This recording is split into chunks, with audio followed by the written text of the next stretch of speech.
thunderstorm warning for eastern and central Kankakee County in northeastern Illinois until 5 p.m.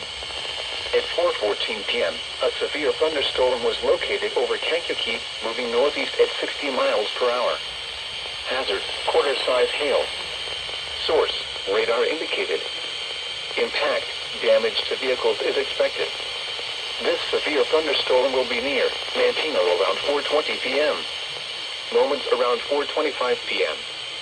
Grant Park around 4:30 p.m.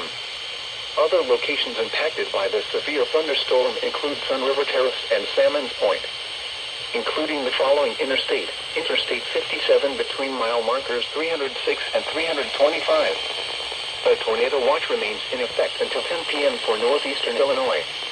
Prepare immediately for large hail and deadly cloud-to-ground lightning. Seek shelter inside a well-built structure. Stay away from windows.